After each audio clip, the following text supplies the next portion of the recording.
शादाब खान ने कल जो 4 आउट किए उनकी बॉलिंग को इस वीडियो में डिस्कस करेंगे। आईएल T20 में वहां हसन नवाज और फखर जमान की परफॉर्मेंसेस को भी आज डिस्कस किया जाएगा।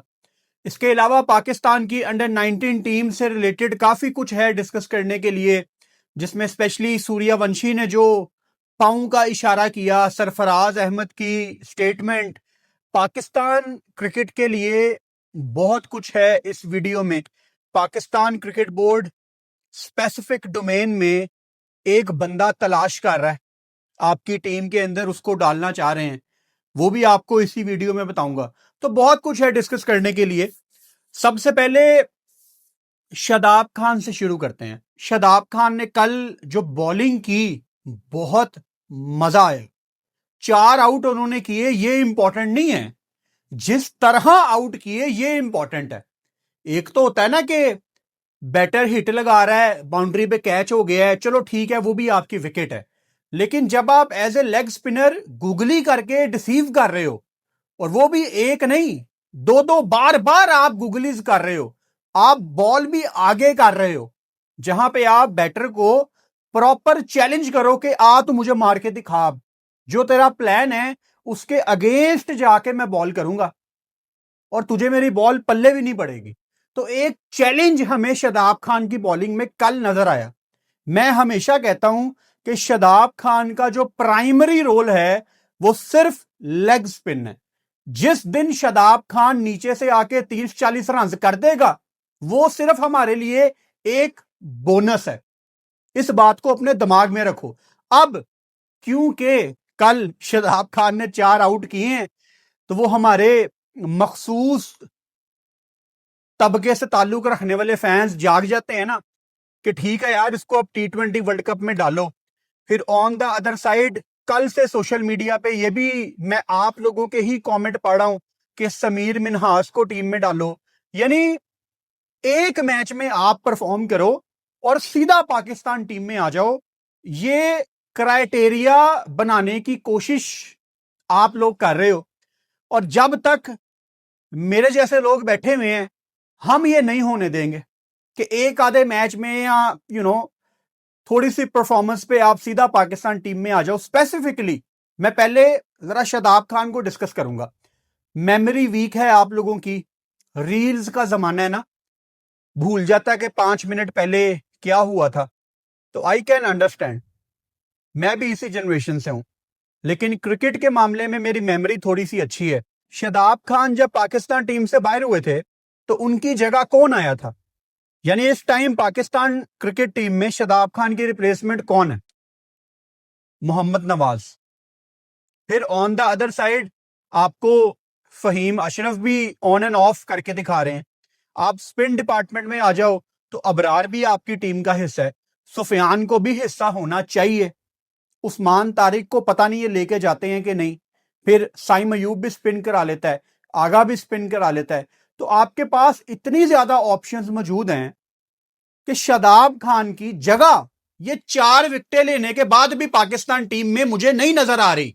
अगर किसी को नजर आ रही है तो वो सिर्फ शादाब खान के फैंस हैं, या वो लोग जिनको बस जल्दी जल्दी में चेंजेस चाहिए। मैंने आपको कुछ दिन पहले भी बताया था कि इन्होंने अगर शादाब खान को पाकिस्तान टीम में डालना है, जो कि शादाब को कन्वे भी किया गया था काइंड ऑफ कि तुझे हम 6 नंबर पे देख रहे हैं, तो ये किसकी कुर्बानी देंगे? हसन नवाज की। और वहां पे हसन नवाज की जो परफॉर्मेंसेस चल रही हैं, पता नहीं उनको परफॉर्मेंसेस भी कहना चाहिए कि नहीं, जिस तरह हसन नवाज आईएल T20 में खेल रहे हैं, बिल्कुल उन्होंने अपना केस खराब कर दिया। लेकिन हम इन दोनों बातों को ना जरा अलहदा अलहदा डिस्कस करेंगे। मैं सब कुछ प्लेयर के ऊपर नहीं डालूंगा, उस प्लेयर को खराब करने वालों का भी यहां पे जिक्र करना इंपॉर्टेंट है। तो सबसे पहले तो ये बात अपने दिमाग में रख लो कि शादाब ने अगर 4 आउट कर दिए हैं, गुड फॉर हिम, उसको कॉन्फिडेंस आएगा एज ए लेग स्पिनर। जो वो भी थोड़े बहुत ख्वाब देखना शुरू हो गया ना कि मैं प्रॉपर बैटर हूं, ये लेग स्पिन करके उसको पुराना शादाब खान नजर आया होगा और उसके अंदर एक जोश जागा होगा कि यार जो मजा बॉलिंग में है ना भाई साहब, वो बैटिंग में नहीं है, क्योंकि उसका प्राइमरी रोल उसको भी पता है कि बॉलिंग है। तो Shadab Khan I wish you all the best. आपने आगे जितने भी बिग बैश के मैच खेलने हैं, इसी तरह की बॉलिंग आपने कंसिस्टेंसी के साथ करनी है, क्योंकि शादाब का मेन मसला क्या है, वो या तो फुल टॉसे करता है या तो बहुत पीछे बॉलिंग करता है, बड़ी शॉर्ट बॉलिंग करता है। और सोने पे सुहागा, आज पाकिस्तान फॉर्मर कैप्टन राशिद लतीफ की एक पोस्ट मेरे सामने से गुजरी। वो पूछ भी नहीं रहे, वो बता भी नहीं रहे कि शादाब खान को होना चाहिए, वो क्लियरली कह रहे हैं कि किसकी जगह आएगा शादाब खान पाकिस्तान टीम में। तो राशिद भाई, विद ऑल ड्यू रिस्पेक्ट, किस बेस पे? किसी जमाने में मैं आपका यूट्यूब चैनल देखता था, आपका एनालिसिस सुनता था, लेकिन आप लोग खुद अपने हाथों से मेरिट का गला घोटते हैं। मैं अपने फॉर्मर क्रिकेटर्स की बात कर रहा हूं, जहां हमारे फॉर्मर क्रिकेटर्स को यह आवाज उठानी चाहिए कि शादाब खान ने यहां पे प्रेसिडेंट ट्रॉफी के मैच क्यों नहीं खेले।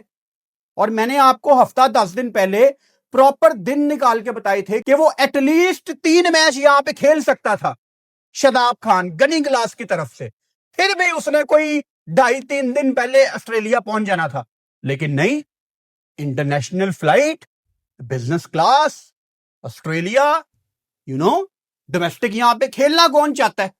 इससे पहले कोई साइंसदान उठ के मुझे यह कहे कि यार वो डोमेस्टिक का तो टूर्नामेंट वनडे का है और शादाब खान को हम T20 में देख रहे हैं, बिग बैश T20 में है। भाई साहब, डोमेस्टिक से मतलब होता है अपनी क्रिकेट खेलना और लंबी क्रिकेट खेलना। यहां पे जो आपको 10 ओवर की क्रिकेट में उसकी फिटनेस का, उसके स्किल लेवल का टेस्ट होना था ना, उसकी बात ही कोई और होनी थी। जिन लोगों ने उसको सेलेक्ट करना है वो उसके मैच देखने जाते हैं मैदान में, लेकिन डोमेस्टिक के मैच देखने कौन जाएगा? क्या फायदा? यही डोमेस्टिक का मैच आप लंदन में, मेलबर्न में या केप टाउन में करवा दें, सारे पाकिस्तान क्रिकेट बोर्ड के लोग सूट पहन के डोमेस्टिक देखने जाएंगे, क्योंकि बाहर की एक ट्रिप मिल रही है। तो हमारे फॉर्मर क्रिकेटर्स को मेरा पैगाम है कि ना हमारे एक्टिव क्रिकेटर्स डोमेस्टिक को इज्जत दे रहे हैं और हमारे फॉर्मर क्रिकेटर्स भी उनको अप्रिशिएट करते हैं। किस चीज के ऊपर? 3-4 साल पहले की किसी परफॉर्मेंस के ऊपर। यह क्राइटेरिया रह गया हमारा किसी को जज करने के लिए। अब आप देखो, चाहे इसमें कभी बाबर आजम रगड़ा जाए, चाहे इसमें कभी नसीम शाह रगड़ा जाए, चाहे इसमें कभी शहीन शाह अफरीदी रगड़ा जाए, या अब शादाब खान, मैं हमेशा डोमेस्टिक को प्रायोरिटी दूंगा ओवर एनी लीग। कि प्लेयर्स को डोमेस्टिक खेलनी है, वहां से आप परफॉर्म करके आगे 100 बिस्मिल्लाह आप लीग्स में जाएं। मैंने आपको ये परसों एक एग्जांपल दी थी ना, एक बंदा जिसको बीसीसीआई ने टांग के रख दिया था, ईशान किशन, उसने सैयद मुश्ताक अली ट्रॉफी में झारखंड को लीड किया फ्रंट से और सीधा वो T20 वर्ल्ड कप की टीम में आया है। विराट कोहली ने साउथ अफ्रीका के अगेंस्ट 200 किए, फिर भी उसकी जान नहीं छोड़ी। उसको विजय हजारे ट्रॉफी खिला रहे हैं दिल्ली से बिफोर न्यूजीलैंड सीरीज। तो जिनके साथ आपका मुकाबला है, जिनको आप दिखाना चाहते हो, और उनका क्राइटेरिया ही फॉलो कर लो, आप बेहतर हो जाओगे। लेकिन नहीं, यहां पे ना हमारे एक्टिव क्रिकेटर्स को अगेन डोमेस्टिक खेलनी है, और जो फॉर्मर क्रिकेटर हैं वो तो चाहते ही नहीं है ना कि कोई डोमेस्टिक क्रिकेट खेले। अगर डोमेस्टिक किसी को खेलनी है तो वो आजकल के बच्चों को खेलनी है, जो 3-3 4-4 वर्ल्ड कप हारे हुए हैं ना, जिनकी मौजूदगी में पाकिस्तान टूर्नामेंट्स हारा हुआ है, उनके ऊपर यहां पे कोई सख्ती नहीं करना चाहता। फिर पता नहीं मुझे ये कहना चाहिए कि नहीं आप लोग एजेंडा चला रहे हैं, ये क्या कर रहे हैं। मैं आपको जज नहीं करूंगा इस बात के ऊपर। मिसाल के तौर पे मोहम्मद रिजवान पाकिस्तान टीम में कहीं दूर दूर नजर नहीं आ रहे, T20 की बात कर रहा हूं। अगर मोहम्मद रिजवान मेलबर्न से खेलते हुए अगले मैच में कोई 25-30 बॉलों पे 80-90 कर दे, या मिसाल के तौर पे 40 बॉलों पे 100 कर दे, एक एग्जांपल दे रहा हूं, तो ठीक है, फिर एक मैच की बेस के ऊपर रिजवान को भी वापस ले आते हैं। करोगे वहां पे सेम रूल अप्लाई? ये डिफरेंट लोगों के लिए डिफरेंट रूल्स क्यों हैं हमारे? हम डबल स्टैंडर्ड वाले लोग हैं। हम सिर्फ अपने अपने फेवरेट प्लेयर्स पे होला हाथ रखते हैं, बाकियों पे हमने सख्ती करनी होती है। ये अनफॉर्चुनेटली हमारा क्राइटेरिया है। इसी टॉपिक के साथ मैं जोड़ता हूं फखर जमान और हसन नवाज को। पहले मैं हसन नवाज की बात करूंगा। आप लोग रेगुलरली मेरी वीडियोस देखते हो, कोई ढकेछुपी बात नहीं है, आपको एक एक बात याद होगी।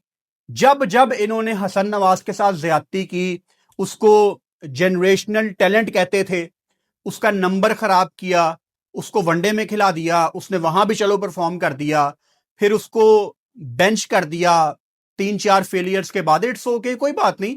अगर हमारे पुराने लेजेंड्स, सो कॉल्ड लेजेंड्स, अगर वर्ल्ड कप हारने के बाद बगैर डोमेस्टिक में T20 खेले पाकिस्तान टीम में आ सकते हैं, तो एक यंग बच्चा जिसके एक टाइम पे सबसे ज्यादा छक्के थे, क्या वो पाकिस्तान टीम में नहीं रह सकता? लेकिन अगेन वो क्राइटेरिया एक यंगस्टर के ऊपर पूरा नहीं ना होता। वो जो हमारे पुराने प्लेयर्स हैं 3-4 वर्ल्ड कप हारने वाले, होला हाथ उन पे ही रखा जाएगा, किसी बच्चे पे नहीं रखा जाएगा। हसन नवाज को प्लेइंग 11 से बाहर निकालते हैं, फिर इनकी आपस में स्टेटमेंट्स नहीं मिलती। वो कोच कहता था कि भाई उसने कायदरजन ट्रॉफी खेलनी है, शहीन कहता था कि बेबी हुआ है उसका, मतलब कोई बातें ही नहीं इनकी मिलती थी। वो उसने डोमेस्टिक में फिर एक आधा मैच खेला, उसको रिप्लेसमेंट के तौर पे पाकिस्तान टीम में ले आते हैं। तो कोच साहब फिर जो इंप्रूवमेंट पे उसने काम करना था वो क्या कर दिया उसने। और बाय द वे मुझे याद आया, कौन से इंप्रूवमेंट, मतलब ये किसी जमाने में जब बाबर नसीम शहीन पे कोच सख्ती करता था कि इनकी इंप्रूवमेंट की हमें जरूरत है, फिर ये पाकिस्तान टीम में मैं इनको तीनों फॉर्मेट में देखूंगा, तो बगैर कुछ किए अगर वो तीनों फॉर्मेट खेल सकते हैं, तो फिर हसन नवाज का क्या है, वो भी वापस आ सकता है। क्राइटेरिया कोई नहीं है ना। मैं बताता हूं ना कि ये पाकिस्तान टीम में प्लेयर्स को रखते हैं अपनी गट फीलिंग के ऊपर। रात को इनको ख्वाब आ जाता है और उस ख्वाब में एक फलां प्लेयर बड़ा अच्छा परफॉर्म कर रहा होता है, उसको घर से उठा के कहते हैं कि तू पाकिस्तान टीम में खेलेगा, क्योंकि इनको ख्वाब आया होता है। प्रोसेस नहीं है। मैं बार बार आपको बड़ी खतरनाक बात बता रहा हूं बड़े महीनों से, कि हर बंदे का यहां पे एक फेवरेट प्लेयर है, उसको बस अपना फेवरेट प्लेयर पाकिस्तान टीम में चाहिए। और यही करते करते 5-6 प्लेयर आपकी T20 टीम में है, और आपकी टीम इस टाइम अजीब बन रही है T20 वर्ल्ड कप के लिए। अगर आपको यह लगता है कि Pakistan team T20 World Cup जीत जाएगी, तो मैं आपके कॉन्फिडेंस को बहुत ज्यादा अप्रिशिएट करता हूं। हैविंग सेड दैट, आईसीसी ने पूरी तैयारी की हुई है कि पाकिस्तान इंडिया ग्रुप स्टेज के बाद भी आगे जाके मिले नॉकआउट्स में। इतना आसान आपका ग्रुप है, इतनी आसान आपकी प्री सीडिंग्स हैं। एनीवेज, हसन नवाज पाकिस्तान टीम में जब आया, उसको खराब किया गया, उसको जनरेशनल टैलेंट कह के प्रॉपर बैक नहीं किया गया। जब आगा जी कप्तान बने तो ये कहते थे जनरेशनल टैलेंट, और जिन प्लेयर्स को बाहर निकाल के समेत आगा सारे प्लेयर, कोच सब यही कहते थे कि अब हमारा खेलने का तरीकाकार ये है। फिर उन यंगस्टर्स को बाहर निकाल दिया, दोबारा आपने बैक गेयर लगा लिया।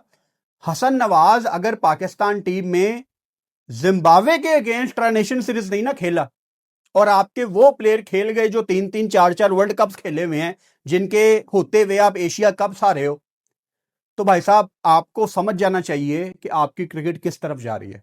ये जो हर वर्ल्ड कप के बाद आपको बातें सुनने को मिलती है ना कि हमने टीम बनानी है, ये सिर्फ ड्रामेबाजी है। वो होता है ना पाकिस्तान में जब कोई कप्तान बनता है, तो कप्तान बनते साथ ही उसने एक फिल्मी लाइन बोलनी होती है कि I want to become like Imran Khan. तुम लोगों को अंदाजा नहीं है पाकिस्तान के कप्तानों कि इमरान खान किस इंसान का नाम है। इमरान खान जिसके बारे में सोच लेते थे ना कि ये पाकिस्तान टीम में खेलेगा, वो ये स्टेटमेंट नहीं देते थे कि वो जनरेशनल टैलेंट है, वो ये है वो है। वो पूरे क्रिकेट बोर्ड के साथ लड़के उसको वर्ल्ड कप खिलाते थे। इमरान खान ने बनाया वसीम अकरम को, इमरान खान ने बनाया इंजमामुल हक को, और न जाने कितने क्रिकेटर्स को वो फ्रॉम नोवेयर देख के सीधा पाकिस्तान टीम में लेके आए और उनको फिर बैक किया। तो ये लाइनें आप लोगों से बुलवा लो कि मुझे इमरान खान की तरह बनना है, लेकिन उनके नक्शे कदम आपने फॉलो नहीं किए, क्योंकि वो मुश्किल है। खान साहब के जो काम है ना, वो मुश्किल काम है। उसके लिए आपको खड़ा होना पड़ता है, उसके लिए आपको डटना पड़ता है, एक जगह पे स्टैंड लेना पड़ता है। और स्टैंड लेना ये आजकल के कप्तानों का काम नहीं है। इनके अंदर इतनी हिम्मत नहीं है कि ये किसी प्लेयर को बैक कर सकें। सलमान अली आगा की अपनी परफॉर्मेंस T20 पे ऑब्वियसली सवालिया निशान था, तो वो कैसे बैक कर सकते थे किसी प्लेयर को। और यही पाकिस्तान क्रिकेट की प्रॉब्लम है। यहां पे जब कप्तान के रन्स नहीं आते, तो वो एक वीक डिसीजन मेकर बन जाता है। वो या तो गलत फैसले लेता है या उससे फैसले लेने के अख्तियारात छीन लिए जाते हैं। और सलमान अली आगा के केस पे मैं आपको लिख के देने के लिए तैयार हूं। सलमान अली आगा की आप पुरानी स्टेटमेंट्स निकाल के देख लें, वो बंदा ही कोई और था, वो अपनी टीम बनाने की बात करता था। अब ये जिन लोगों का कमबैक हुआ है, आपके ख्याल से आगा ने इनका कमबैक करवाया है? नहीं भाई साहब, ये प्रेशर ने कमबैक करवाया है। ये आप ना क्रिकेट बोर्ड को जानते नहीं हैं, आप आकिब जावेद वगैरह को जानते नहीं हैं कि ये कैसे लोग हैं। पाकिस्तान टीम पे बहुत ज्यादा क्रिटिसिज्म हो रहा था कि कौन सी यंग टीम, ये किसको ले आए, फलां पता नहीं क्या कुछ। इन्होंने ये डिसाइड किया कि यार हम इतना क्रिटिसिज्म क्यों तय कर रहे हैं, लेके आओ पुरानों को वापस।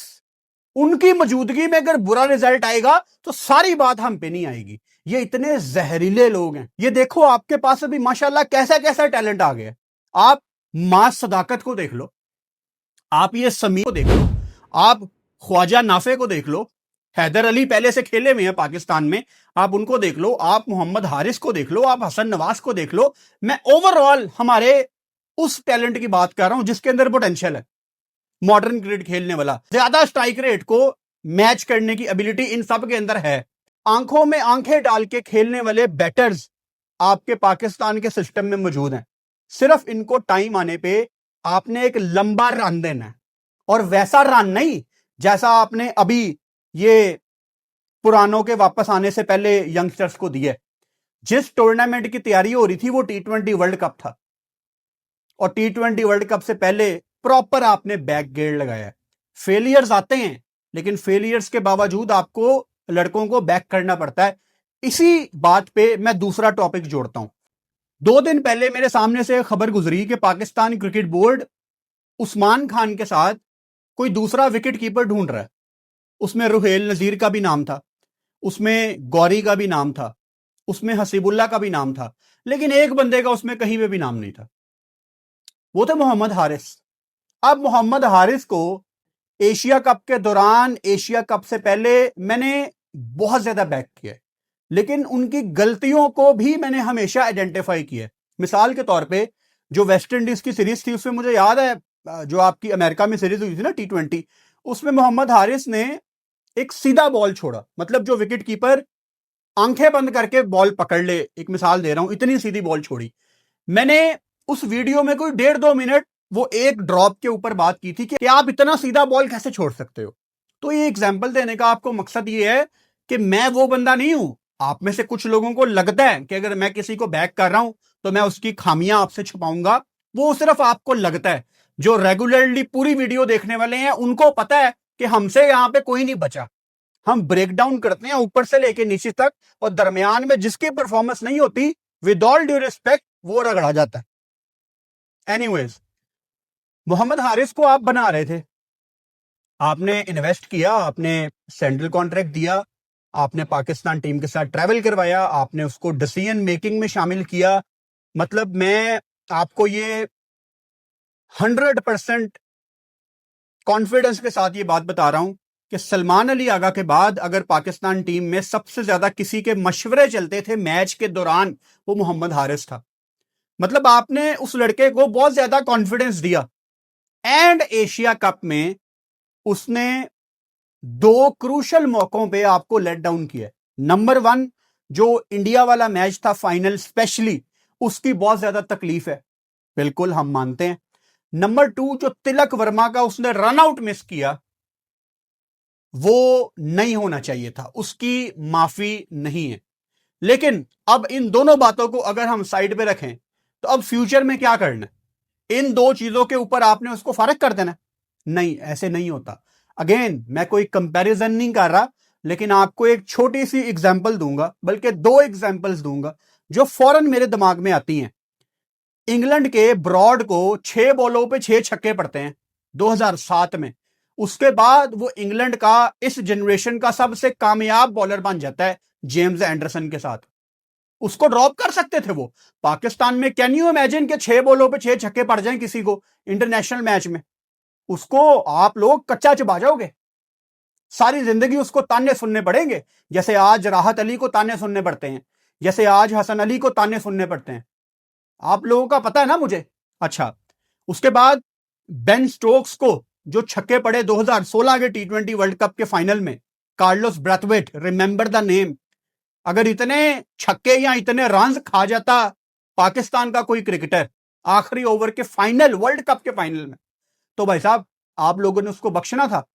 बात यह है, मकसद यह है कि आपको जब किसी प्लेयर को बनाना होता है ना, जब वो अपने करियर के बिल्कुल लो लेवल पे आ जाए, आप वहां पे उसका हाथ पकड़ते हो, उसको खड़ा करते हो, उसको प्लेयर बनाते हो, और फिर 5 6 7 साल के बाद जाके स्टोरीज बनती हैं, कहानियां बनती हैं। टीवी की लैंग्वेज में बताऊं तो पैकेजेस बनते हैं कि आप एक टाइम पे अपने लोएस्ट पॉइंट पे थे और आपने अगले इवेंट में अपनी टीम को अपने बलबूते पे टूर्नामेंट जितवा दिया। एक एग्जांपल दे रहा हूं आपको। लेकिन यहां पे क्या होता है, प्लेयर्स को प्रोसेस में डाला जाता है, उन पे मुश्किल आती है, जैसे ही उन पे मुश्किल आती है उनको उठा के बाहर फेंक दिया जाता है और दोबारा से उस प्रोसेस में नए बंदे को डाल दिया जाता है। फिर उस पे मुश्किल आती है, फिर उसको बाहर निकाल दिया जाता है, फिर एक नया बंदा आता है, उस पे मुश्किल आती है, उसको बाहर निकाल दिया जाता है। तो ये एक सर्कल है भाई साहब। जब प्लेयर पे मुश्किल आएगी, जब वो गंदा परफॉर्म करेगा, वहां पे तो आपने उसको बताना है और उस फेलियर से तो उसने सीखना है। उस फेलियर को तो सोच सोच के सारी रात उसने लेट के ऊपर दीवारों को देखना है कि मैंने कर क्या दिया है, अगले इवेंट में मुझे ये नहीं करना। यहां पे तो आपने प्लेयर को खड़ा करना होता है, आप प्लेयर को फारिग कर देते हैं। तो प्लेयर बड़े टूर्नामेंट में कोलैप्स करने के बाद इंप्रूवमेंट करने के लिए कहां पे जाए, क्योंकि आपने तो उसको ड्रॉप कर दिया। ये हारिस का फेलियर नहीं है कि आप उसको देख नहीं रहे। अब आपने अनाउंस किया ना, आप रोहेल नजीर को देखेंगे, आप गौरी को देखेंगे, हसीबुल्ला को देखेंगे, ये क्रिकेट बोर्ड का फेलियर है। आप एक बच्चे को बना रहे हो तो उसको फिर प्रॉपर साथ लेके चलो, उसको बताओ कि बेटा हम तुझे 2 साल दे रहे हैं, 2 साल तेरे हैं, हम तेरे पे इन्वेस्ट करेंगे, तेरे बुरे टाइम पे भी हम साथ हैं, तेरे अच्छे टाइम पे तो सारी दुनिया तेरे साथ है। तो ये तरीकाकार होता है। रोहेल नजीर को ये 2020-21 से ट्रेवल करवा रहे हैं। अगर आपने उसको पहले कहीं पे डेब्यू करवाना है, that has to be test cricket, जहां पे आप उसको कैरी कर रहे हैं। इतना ये पुट्ठा क्रिकेट बोर्ड है, इतना उल्टा, इतने पुट्ठे काम है इनके। मैं बिल्कुल सरप्राइज नहीं होऊंगा कि ये 5 6 साल से रोहेल नजीर को टेस्ट में कैरी कर रहे हैं और पता लगे कल को उसको T20 में डेब्यू करा दिया। चलो अल्लाह करे, वो भी अपना ही बच्चा है, वो डेब्यू करे, I wish him all the best, लेकिन इनके तरीकेकार पुट्ठे हैं। तो प्लेयर को खराब करने में हम लोग एक्सपर्ट हैं। तो देखें जरा, आप अपने डिसीजंस को रिवाइज करें, पाकिस्तान क्रिकेट बोर्ड, ठीक है। अच्छा, अब हम बात करेंगे फखर जमान की।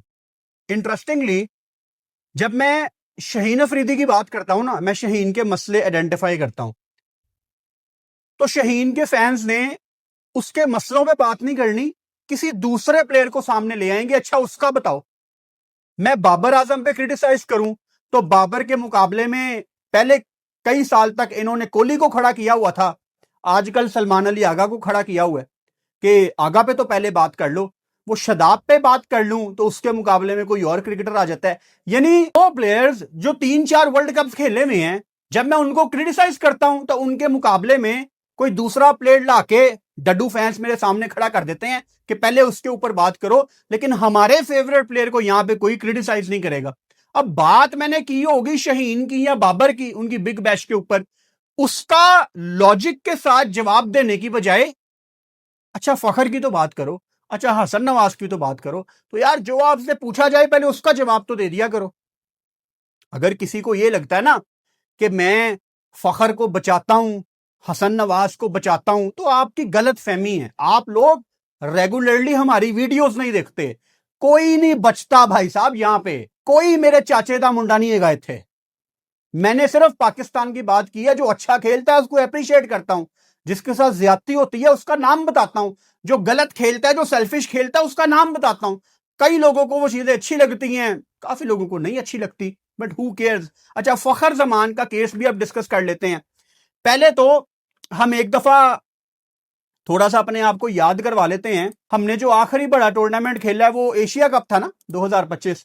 एशिया कप में पाकिस्तान की तरफ से सबसे ज्यादा रन थे फरहान के, 217, और दूसरे नंबर पे सबसे ज्यादा रन्स थे 181 फखर जमान के, दूसरे नंबर पे।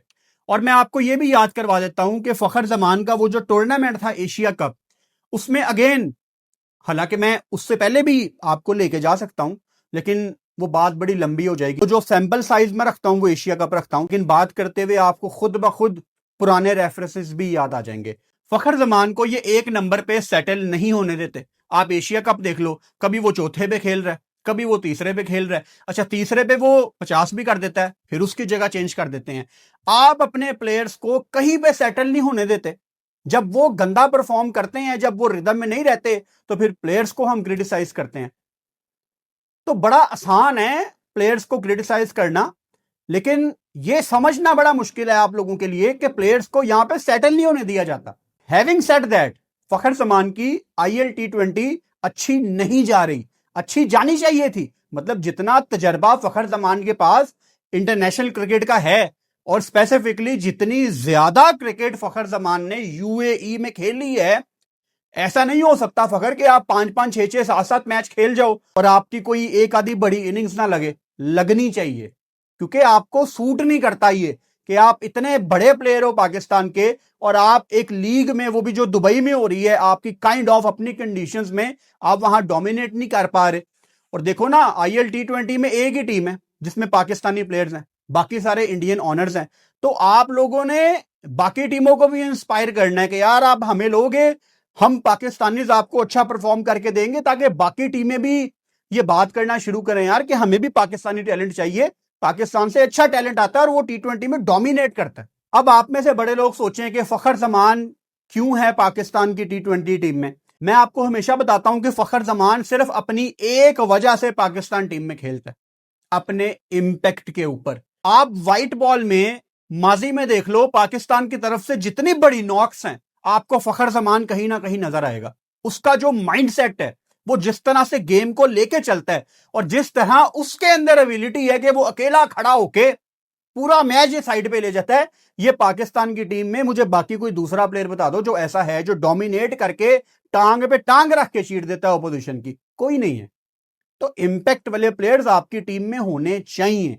हैविंग सेड दैट, अगेन फखर की IL T20 इससे बहुत बेहतर होनी चाहिए थी, इस पे हमें कोई डाउट नहीं है। Last but not the least, under 19 team को बहुत ज्यादा अप्रिशिएट किया जा रहा है, करना भी चाहिए था, इनामात भी दिए जा रहे हैं, देने चाहिए थे।